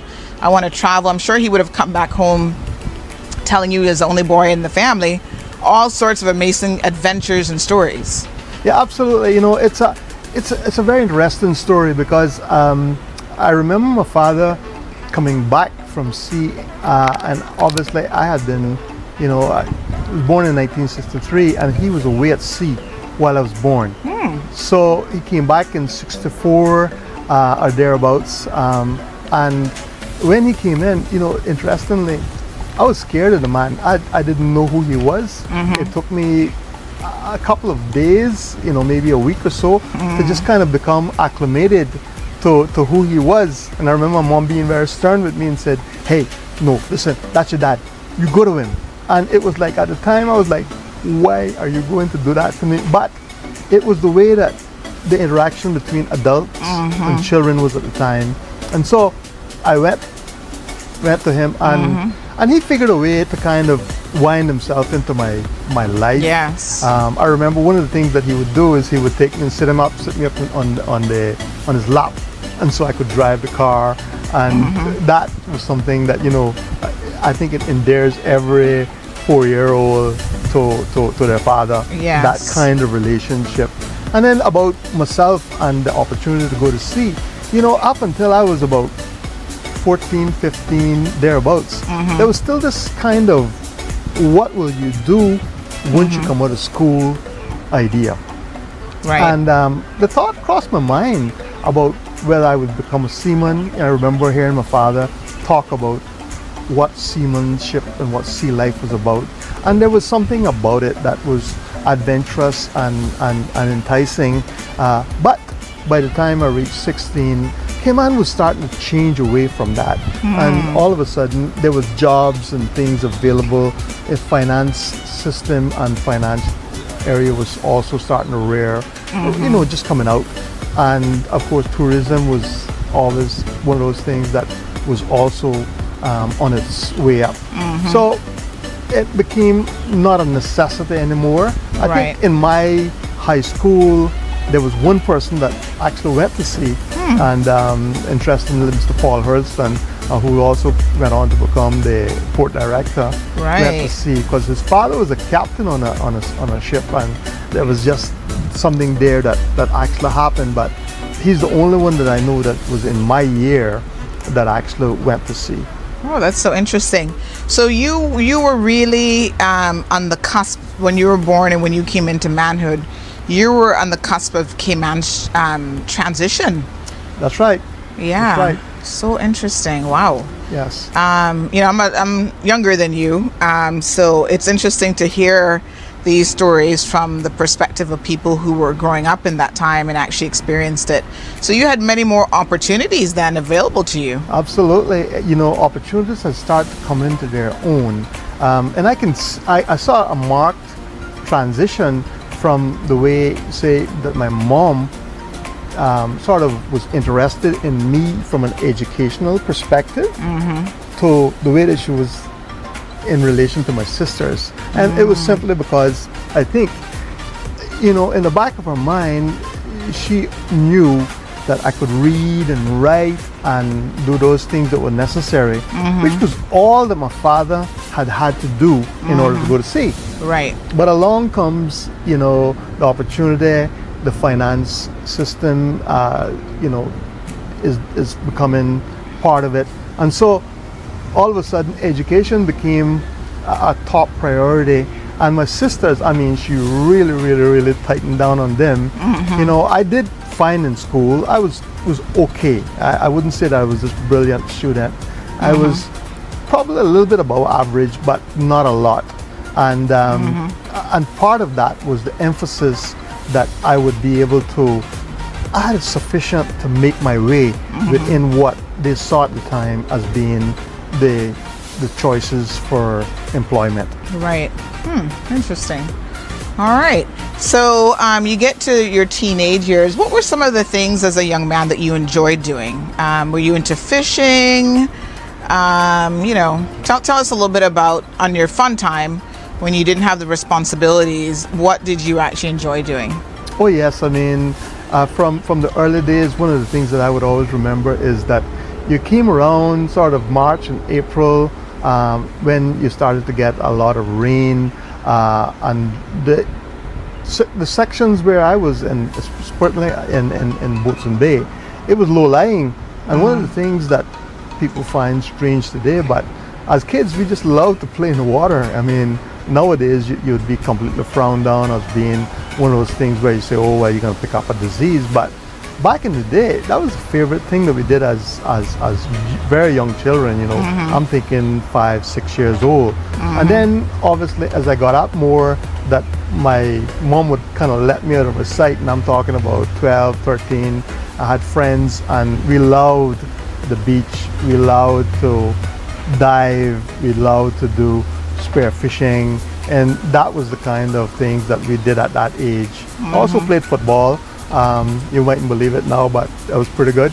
And certainly, you know, friends that you know, in the neighborhood and in the area, Denny Dilbert and Clinton Mohammed and Mario, we stuck very close together, very cohesive sort of West Bay group, and we went through all the high school together like that, but very close, did everything together. So you would have been at the Cayman Islands High School. So your education went from, there was still the primary school in West Bay? Yes, there was.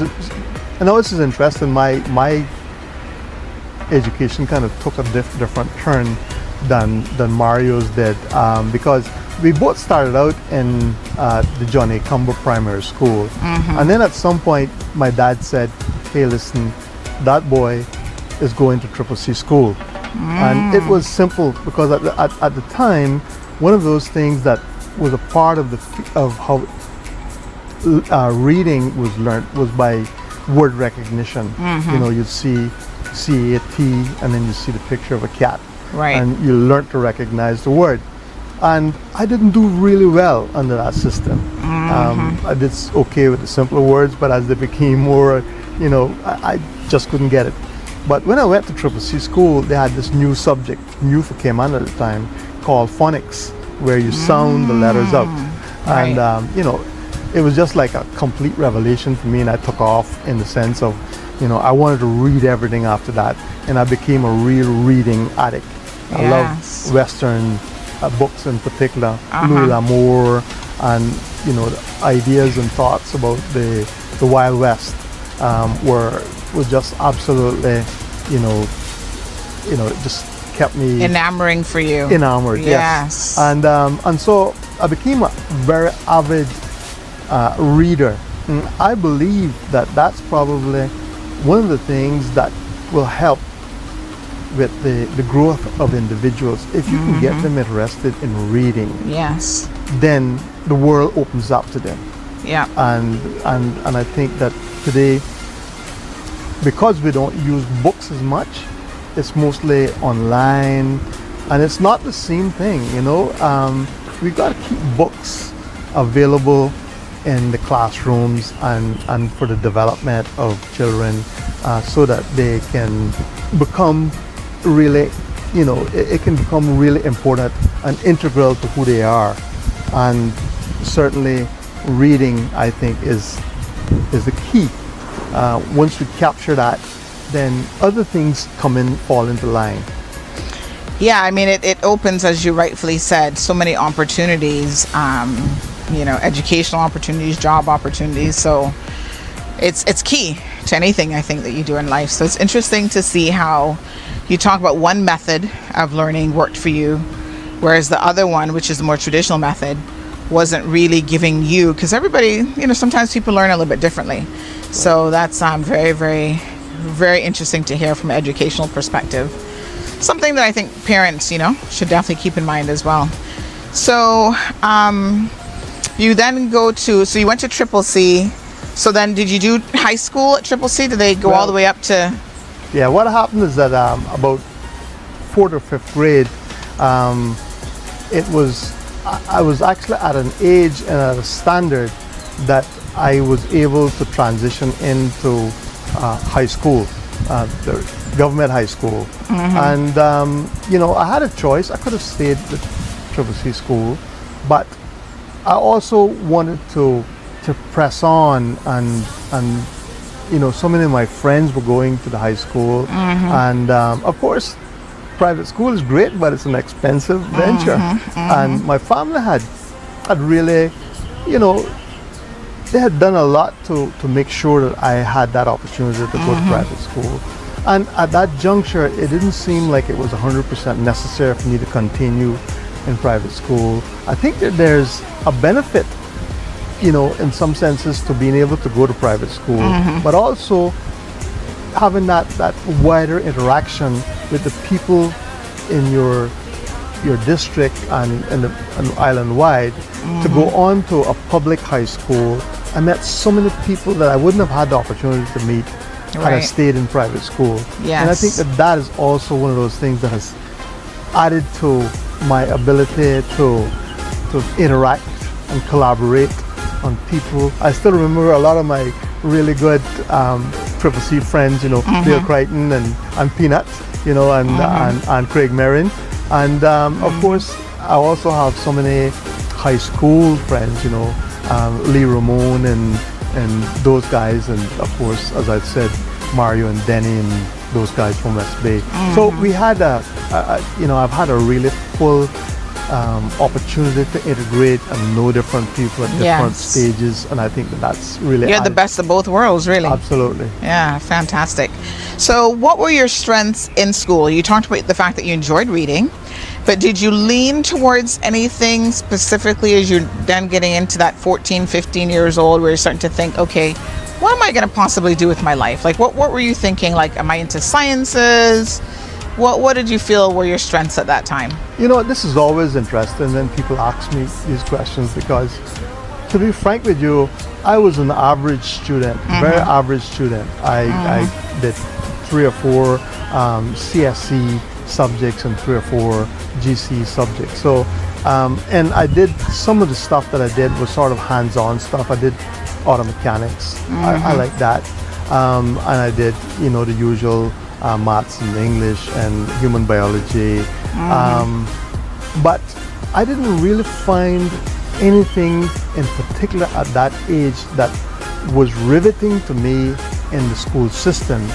Strangely enough, one of the things that I quite enjoyed was that during my period of say 13, 15, that period, I had taken a scuba diving lesson, and I'd done some of that with Atlee Evans and those, the old pioneer dive masters. And I enjoyed being outdoors, and I enjoyed the freedom that it gave me. And so right after high school, I went into diving. I went up to San Diego and I did a diving instructor's certificate. And I came back and I worked for Mr. Adrian Briggs. These are people who, today just mean the world to me. Atlee Evans also hired me at various different points. But it was a kind of a free time, and I think that's also important, is that you do get some opportunity to breathe a little bit and kind of do, be active. Please, Yes. don't not be active. Do not be doing something. Something, yes. But realize that you're in this evolution, and you're like a butterfly. I think you're getting ready to do something, and sometimes you're not even sure exactly what that is. So between sort of 16 and 18, I floated around. I enjoyed diving. Yep. And interacting with tourists. I think it gave me a good opportunity as well to kind of build up certain skills, those skills of being able to communicate and be easy to talk to. And I can't say more about that Yes. than that. Yeah. And I think you make a valid point, because a lot of young people feel the pressure to know at 16, 17, even 18 what they want to do for the rest of their lives. It's like, come on, life is going to throw all sorts of things at you. You might have multiple career changes. So I agree that those initial years are about just experience of living a little bit, having, like you said, be doing something productive. That's right. But knowing that, I'm not going to necessarily be a dive master for the rest of my life. Right. But at this place in time, it's valuable experience, and you're still learning quite a bit in the industry. So your early days, you started on tourism, and then we know that eventually at some point you actually became a police officer. How did you transition? Yeah, it's interesting when you hear the stories today about not being able to attract sufficient Caymanians into some of the services. I know we recently had one where I think there's 14 Caymanians that have been recruited into service, and that's a great thing. But back in 1981, late part of 1981, I remember Mr. Rudy Evans, ex-Deputy Commissioner Rudy Evans, who, by the way, also nominated me, coming into the district. And he was a man with a mission. And his mission was simply this. He was going out there to find the Caymanians where they were. And he was going to recruit Caymanians to come into the service. And on that occasion, I think he actually found 12. And we're talking now back in 1981. So where there's a will, there's a way. But there's got to be an emphasis.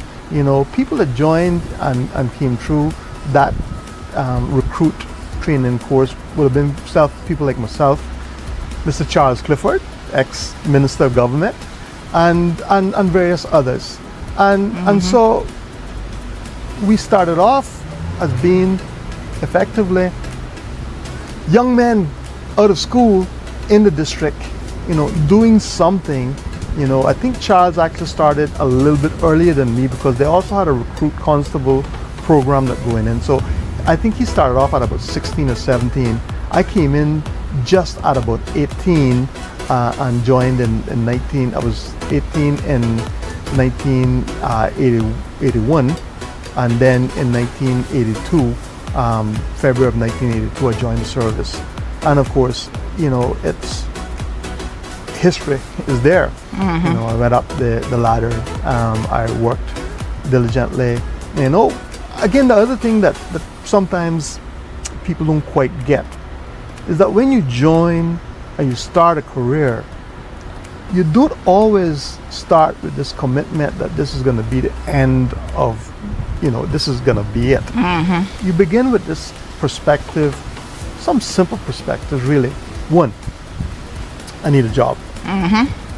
Two, I know that I have got to create value. Three, I know that if I do create value, better things are going to come to me either in this job or in another job. Yes. And that's the way I've always faced life. I've always worked on ensuring that I take full advantage of the opportunity to be employed by whoever's employing me, and to make sure I create the value there that they want to keep me.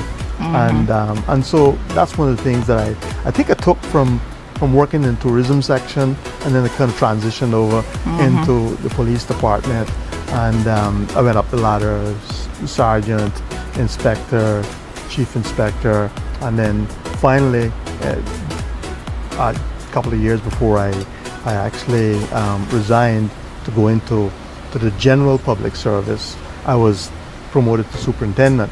So good, very good career. I'm proud of it, pleased of it. You know, people ask me all the time, said, Philip, what do you miss most about it? And you know what? I think it's the same all the way around. You miss the people. The people. That's what's been most important to me. Today, you know, my comrades, you know, we see each other and we have to spend a little time and just kind of catch up. Yes. And how long were you at the police force for?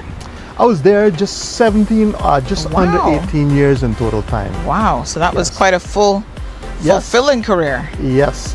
And I was pleased. I was I think the youngest inspector, or one of the youngest inspectors. I was certainly the youngest chief inspector, and then the youngest superintendent as well. So I did have a good career. In many respects, people that know me say, Philip, you fit the bill. And I guess I in some sense, I fit the bill. And, you know, I'm pleased and proud of that career and that opportunity to serve the people of Cayman.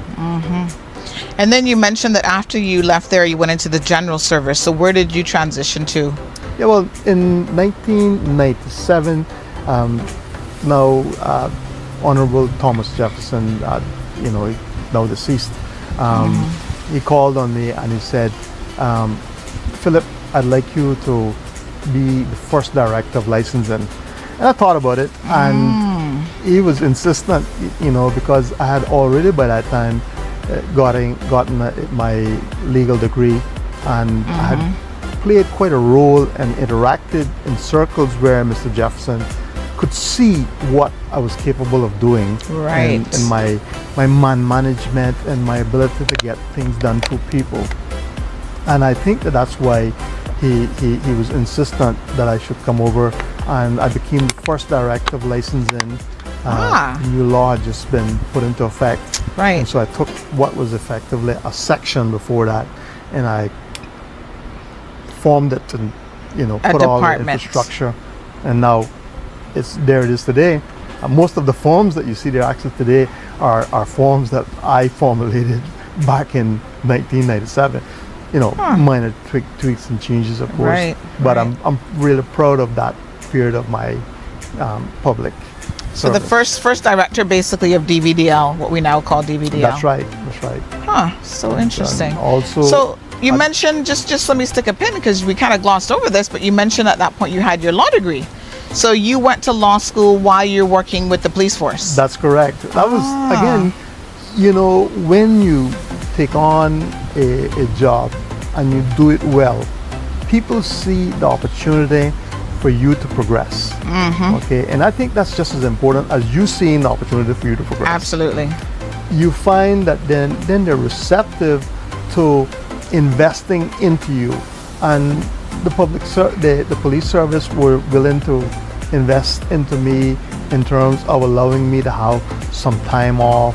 You know, I got a government scholarship. I went to Cayman Islands Law School, and I got my degree. Went on and got my professional practice course. And so all of that was done somewhere around 1993, 1994, leading up to 1996, 1997. So, you know, opportunities will arise, I think, for those who are willing to put themselves out there a little bit and never be afraid to just get on with it and realize that, you know, it's your investment in yourself as well. Don't expect that everybody's going to drop what they're doing to just pick up the slack for you. You got to keep up with the things that you have as your duty, and you got to burn some lamplight, as they say, some oil in the night, and you got to give up on many of the things that, you know, you would prefer to be doing. You know, some of your family life gets missed, and, you know, opportunities to be with your friends. But at the end of the day, the investment is there. You invest it into yourself, but the opportunities being created by others around you who see the potential for you to progress. Yes, making sacrifices, really. So that's very, very nice. So at the point then that you're well positioned to start up a new department, that, you know, you had to make sure that the law was being followed, you were implementing procedural components within the civil service. So I would have seen why Mr. Jefferson would have found you to be a very good candidate to start up DVDL, to start up that department, with your policing background as well as your legal degree as well. So you went and you started that up, you had that running. How long were you there at DVDL for? I was DVDL for about 3.5, 4 years. Okay. But interestingly, one of the other things, and this was one of the other reasons why Mr. Jefferson kind of wanted me in the picture, was that it was about that time that we passed within the traffic law, the Public Transport Board. And so I started, and I sort of created the systems around that. The systems for licensing of omnibuses and taxis and tour buses, and the systems that we see now in place. And I want people to just take a deep breath, because, you know, one of the things that people say is that we obviously don't have a really well functioning public transport system, and that's absolutely true. But that's kind of where it started, and the reality is that in the subsequent governments, they didn't really see fit to really progress with that really early stage of development of public transport. Right. And so today they're doing the same thing that they did Way back when. 20 years Wow. ago. Yes. Yeah, so that's again very interesting insight there. So you were instrumental in that at DVDL. You were there for about 3.5 years, and then you got the itch to do something else. Yes, I Hunter and Hunter, and had advertised about, you know, perhaps doing articles, and the thought was with me that I felt that at that stage, obviously I was quite comfortable, you know, a director of licensing, making pretty decent money for the day, and today a lot more. They're making a lot more. But I thought that I wanted to just get, I wanted to practice law. Yes. And so the opportunity came up, and Hunter and Hunter, which has now become Appleby, they offered me articles, and it was one of those things where, you know, they were very clear. They said, Philip, you know, we'll offer you articles, but there's no guarantee that you're going to be kept. It's purely about offering you the opportunity.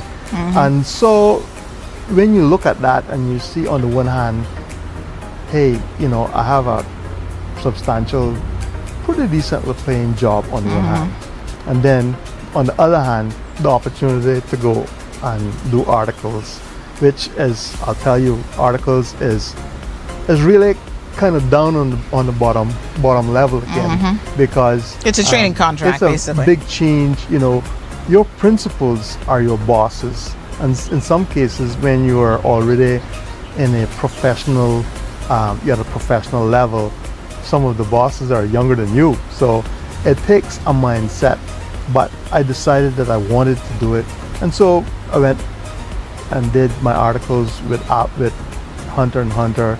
And at the end of that, you know, I'm pleased to say that they kept me on and said, hey, listen, we want to keep you.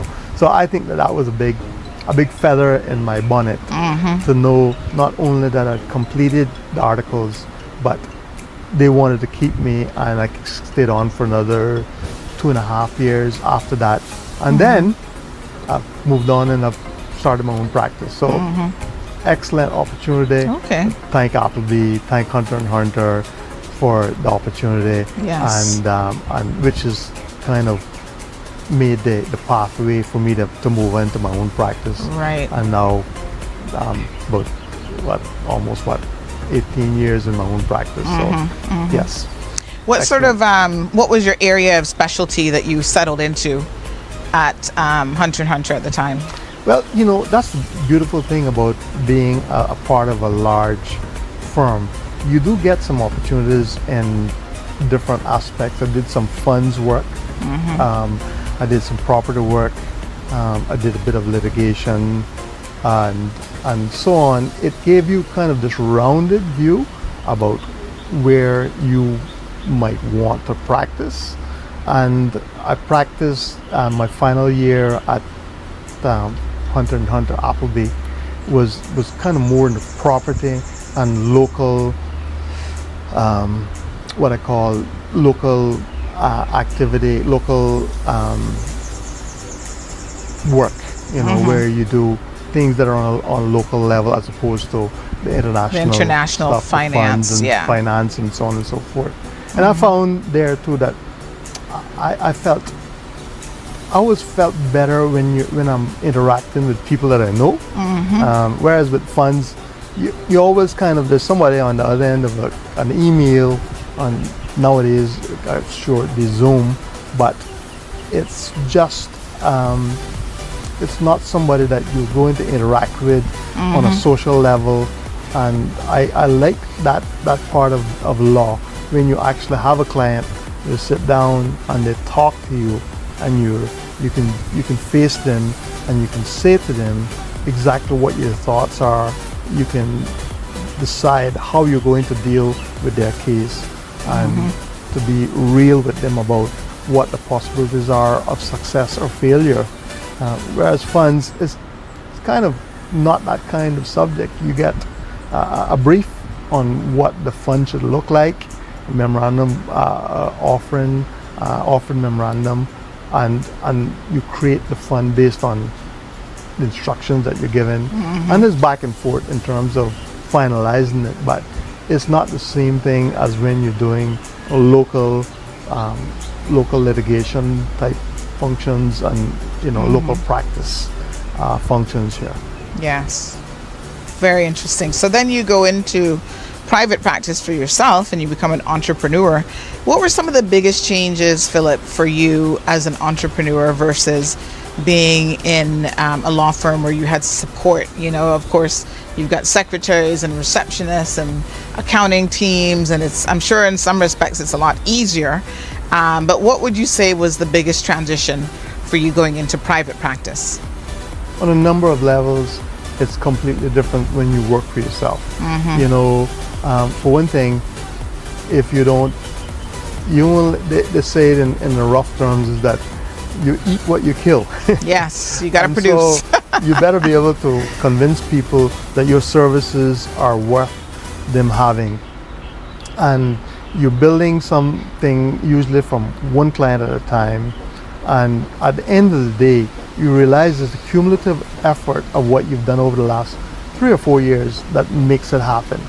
In early days, I had my moments too where I said, wow, I wonder if I shouldn't go back and ask for my old job.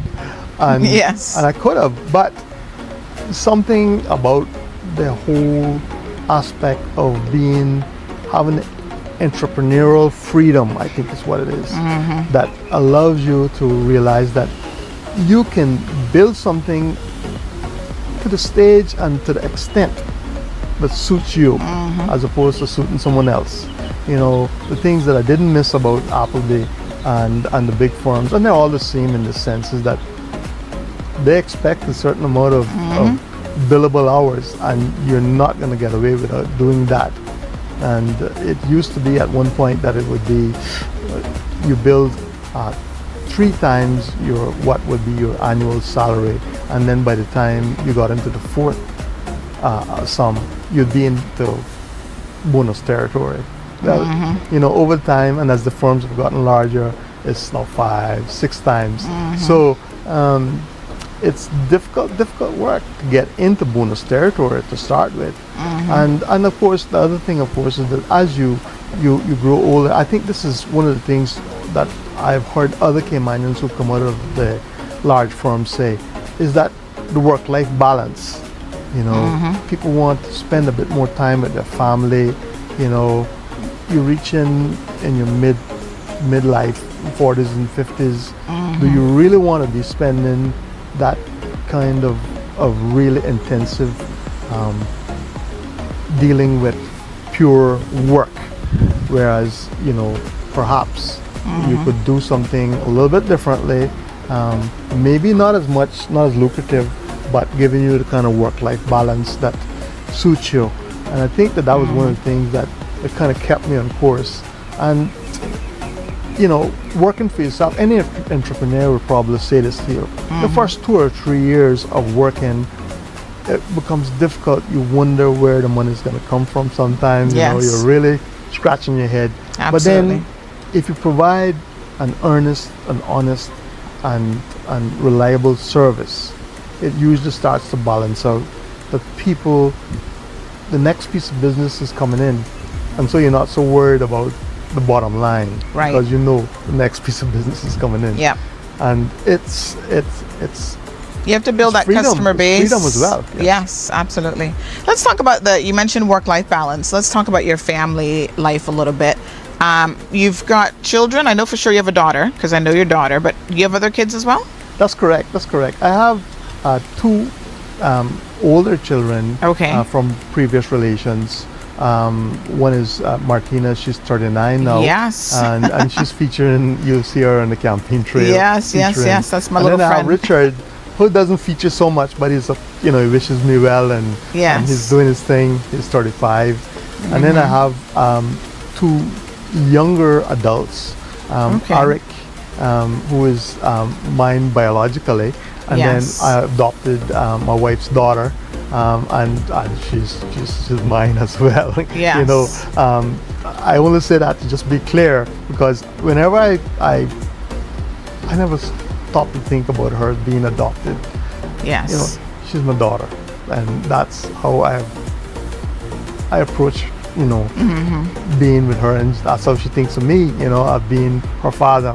So yes, my wife Ilda and I, we live in Port Aline, where we are today, and we've been married for the last 16 years. I hope I don't get in trouble there, but we've been together 18, 19 years in total, and so we built this family together at this location. And I think that when you look at stability in your life, people really need to pay attention to who their spouse is, because your spouse can make or break you, and I think that we don't give it enough attention to how we evolve and how it happens. Sometimes we're led by more of the emotional side of things, and yes, you need to have love, I know that, but beyond love you need understanding, and you need someone who's going to be there with you to help when things are not going well, and to enjoy times when things are going well. It makes a yes. I know I wouldn't be running if it wasn't for Hilda and for the family that I have. I just couldn't do this. Yeah, that's critical, and I know a lot of our listeners will have heard me talk about the importance of, sometimes we have entire shows almost on making that decision of, I say something that sometimes people think is a little bit odd, but I say I can understand the concept of arranged marriages, because you put people together who are compatible on a number of different levels, because you've got to have that core compatibility. In the Western world, we tend to focus on, we love at first sight and all these emotional things that over time, that's not necessarily what's going to sustain you. It's having the foundation of mutual respect, understanding, communication, common goals, being supportive to each other, and those things you can certainly learn how to do, but going into relationships, it's certainly useful if you have a lot of common ground already. So it's interesting to see you give credit to, the personal relationships in your life being so important, to allowing you even to run for political office and, running your own business and lots of things that we do in life. Having that support is so incredibly critical. So thank you very, very much for sharing that. I think that's important for people to know. So here you are now, Phillip. Are you still practicing at all, or have you retired? Yes, actually, I still have my practice. Yes. We're in election mode, so yes. For these 2 months that I'm actually campaigning, my practice is being run by someone else, by my colleague, Miss Katina Anglin. She is continuing to weather the storm there, and so we'll see come the 30th of April where things are, okay. And then obviously we will make arrangements and take going it from forward there. From that. But yes. Again, that's one of the things, I suppose, that if you look at it in terms of freedom, some of the people, if you're working for government, then obviously you've had to give up a government job, yes, in order to be able to run for politics. And even if you're running in the private sector, you probably still had to resign, even if they said, listen, we're going to take you back, or probably take you back if things don't work right. out. So it's, in a sense, when I say, if not me, then who? And if I say not now, then when? That's one of the things I think that allows me to make a statement like that, is that having your own practice, you can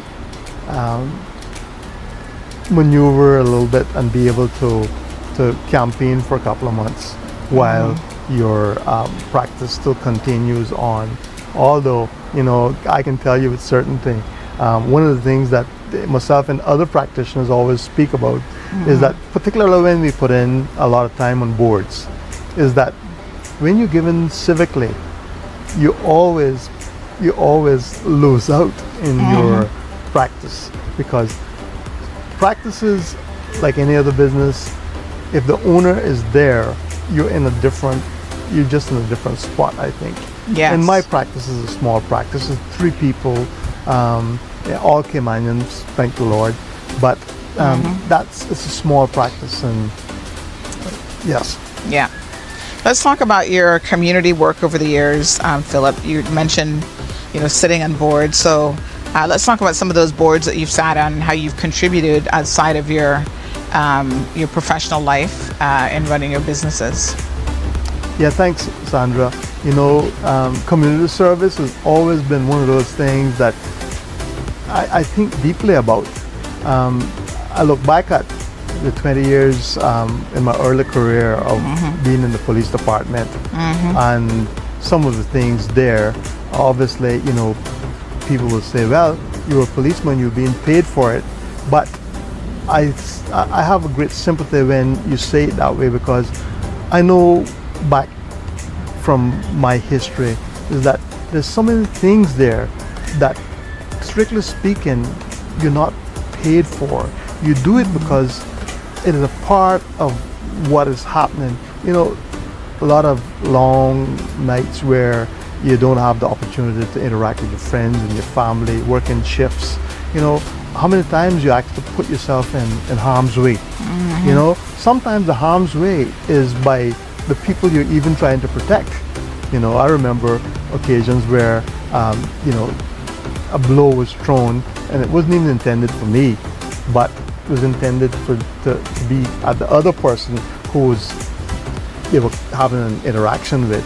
And of course, a stray blow doesn't have any in a particular object. It's going to land where it's going to land, yeah. Prisoners escape, and we would have to go out and find. And a prisoner who has escaped is not a nice individual, because he doesn't want to go back. And so that type of interaction and the danger of that type of stuff, I think, is always is always something that weighs on my mind when I think about public servants and police officers and what they do, which is not only a part of the job, maybe it's a part of the job, but it's kind of is an additional element there that you really stop and think about. And then of course, you know, as an attorney, as I've gone on the pathway and I've been able to assist with civically, I've been a director on OFREG, which is, you know, deals with the energy and communications regulation in the country. And so I've served as quite a bit of service there, 2 years of service there. Okay. I was also a chairman of the Labor Appeals Tribunal. So again, I probably had about 4 or 5 years in totality in that arena. The last 2 years of it would have been as the chairman of the Labor Appeals Tribunal. But again, giving back in terms of making sure that the systems and the rights of people that people are looking, you know, people get dismissed, you know, have they been rightfully dismissed or has been unlawfully dismissed. Make sure that there is things and there's systems in the society here that work, and they work through sometimes us as professionals providing that level of leadership. And then I also think about my pro bono work, and that's always an interesting one because you almost don't, sometimes you don't know where pro bono work starts and where it ends. Because sometimes you take on a minor matter to give somebody a bit of advice, and before you know it, it's down a pathway and it's really, you know, extensive service, and it's pro bono, you know. So I've encountered that numerous times throughout my career. But the one thing that I can think of as well, I think that people miss when they start thinking about attorneys, is that, you know, in my case, one of the things that I have been able to do is to provide what I call my will service. And sometimes it's people calling and saying, you know, a loved one on last legs and they need a will. And I've, you know, picked up my bag and gone to the hospital or sometimes the hospice to do that type of work. And it's emotionally challenging because you know these people, but you do it because it's got to be done. And then, you know, beyond that, you find that you know that it's something that matters. It matters to the people who are left behind, you know. And then sometimes it's good emotional stuff too. I remember a matter recently where I helped 2 young boys, young men. I better be careful because if they hear me, they can say something. But their mom had left them as basically as orphans, and they had left them a house, and the house was there. It was there for their taking, so to speak. But as they reached adulthood, young adulthood, the administrators of the property, they kind of wanted to just make sure that they completed the transaction. They didn't have the money, but it's always a good thing when you can step up and do something like that, because the positive emotion of that is those 2 boys saying, "Hey, Mr. Phil, thank you so much. We really appreciate that." So it's not always heart-wrenching emotional. Sometimes it's very positive emotional. And I guess I think of service in this way. You take people where you find them. Yes. And sometimes for some people, you have to kind of look around and see what it is that you can do. And then at other times, it's there, you know. And that's my idea about public service, about service to the community. If you're a plumber and you pass in a house and you see a leak, hey, why don't you stop and fix it? You see a bulb that's fizzing and you say, there's a concern there, somebody doesn't have the money to kind of fix that bulb. Stop, fix it. I think where you find need, you meet it. And that's kind of been my history. You know, I help out with Hope Foundation every month I provide a little something there for them. And there's a couple of football associations, clubs that I help out, and that's not the, to me those are things that we should just be doing. And